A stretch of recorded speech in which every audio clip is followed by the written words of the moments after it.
दिनै जोङो नोंथांमोननि गेजेरजों फोरमायनो लुबैदों जे जोङो दा थामथि दिनाव जोंनि 100 जि मावफारि हान्जा बे मिशन हम रेस्किउ एन्ड रेस्ट'राव दा जोङो प्रजाबस्ति होननाय मोनसे गामियाव जोङो हाबफैदों आरो दिनै बे गामियाव गोबां न'खरा बायला बायसि बेसादफोरखौ बोखारनो हायाखै आरो न' सिं आरो बहुद हाब्रु गोथौ गोथौ जानानै दङ।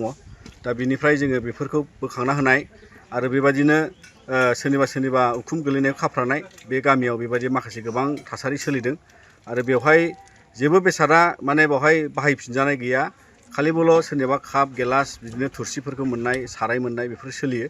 दा बिनि अनगायै गुबुन मोनसेबो बेसादा बेवहाय बाहायफिनजानायनि थासारियाव गैया। दा बेखायनो जोंनि मावथिफ्राबो बेखौ जाहाथे उनाव न'खौ मोजाङै लुफिननो हायो बे जायगाफोरखौ खालि खालामना होनायाव जों मदद खालामदों। गोबां रायजोफ्रा फैबाय थादों, इनफरमेसन होफैबाय थादों जोंनिखौबो बानाय होननानै। दिनै सानसेयाव फोजोबनो हागोन ना हाया प्रजाबस्तिखौ?